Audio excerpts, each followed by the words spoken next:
I am what is known as a BOI in Galveston, born on the island. Yeah. I lived there for 42 years. We moved to Gilchrist on Bolivar Peninsula in 1992. Once you get off of work in Galveston, you get off the ferry boat and drive to Bolivar Peninsula and Gilchrist and just enjoy being out there with a whole lot of nothing around you. We always considered the Bolivar Peninsula to be paradise until a storm came. We knew that one day a storm would come and we'd be wiped out. By 2 o'clock in the afternoon, things had gone from interesting to serious here in Galveston. Police tried to clear the streets of people. Officials wanted everyone to evacuate. We watched TV and they said it's coming straight to Galveston. So we knew it was time to get up and go. One of the benefits that we have in dealing with the hurricane is time. We see it forming, we have projections. We know hours before it hits where it's going to go. It's unfortunate that when we issue evacuation orders that not everyone follows that, because that is really the most fundamental measure that people can take to save their lives. We had a go bag to just grab up and go. And on Thursday morning, we hit the road and we went and took one final picture of our house, drove to the end of the street, took a look back, and we had a feeling that was it, that we weren't coming back. Rescuers along the Texas Gulf Coast continue to search for victims of Hurricane Ike today, as officials begin to assess the damage caused by the massive storm. If you're truly prepared ahead of time, you could probably be more equipped for taking on whatever comes to you.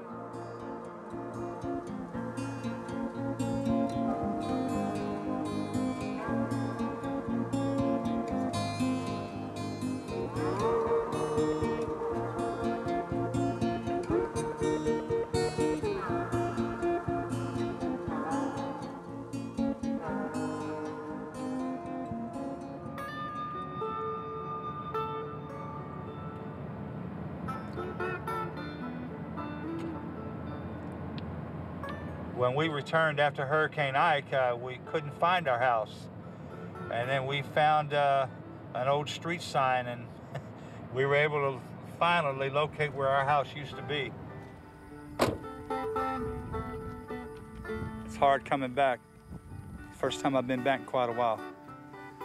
To have 33 years of your life erased from you. There's just nothing here, not an album, anything to pick up and find.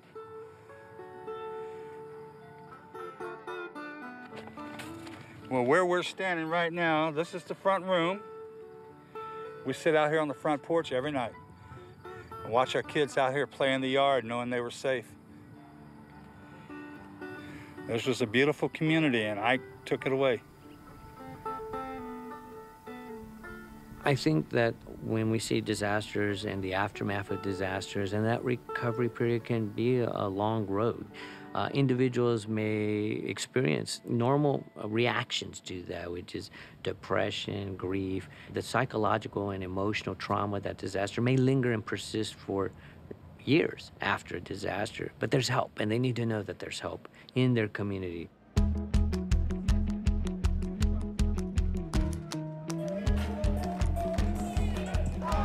This is Galveston Island right there. You see this symbol right here? That's Hurricane Ike. That's how close Hurricane Ike came to where we live. That's why we have to listen and be prepared. A go bag is really essential to getting through a disaster. And several things about a go bag, some of the things that you need to have in it.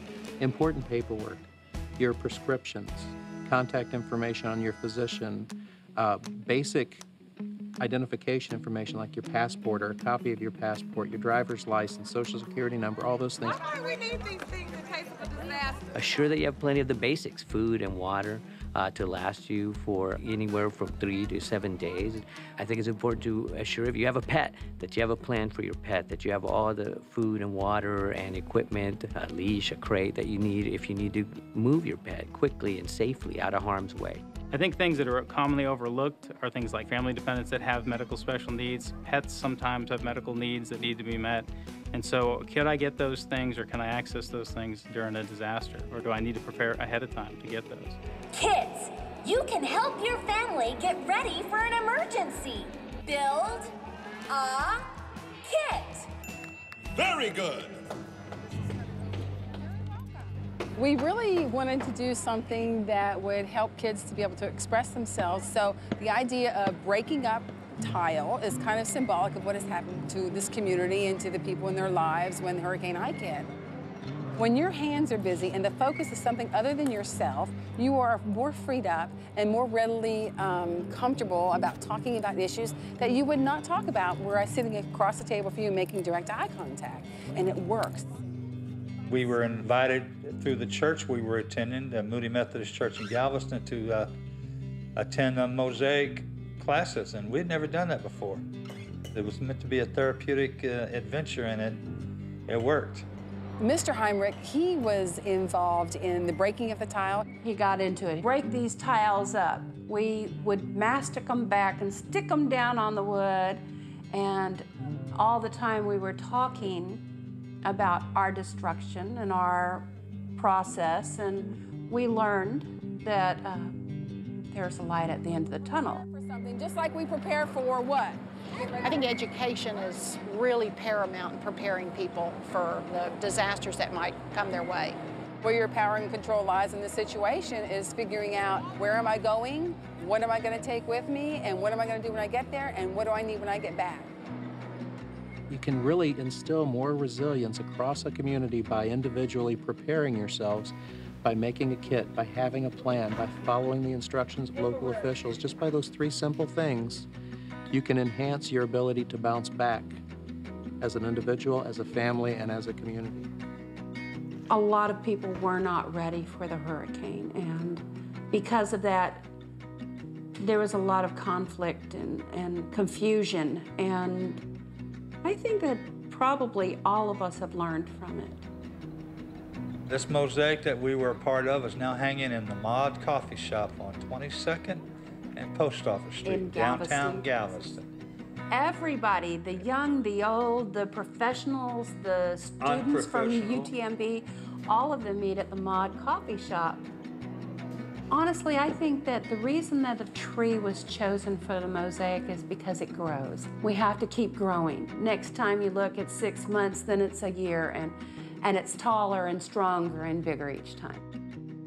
I think it's so important that communities take the time to plan and prepare for disasters. We've seen that in communities where that preparedness and planning, and even a step further, training and practicing those plans, really prepare them and enable them to respond and recover quickly and rapidly. Our recovery is a work in progress. We're not a failure, but we're not yet a success. It's a work in progress. It just takes time.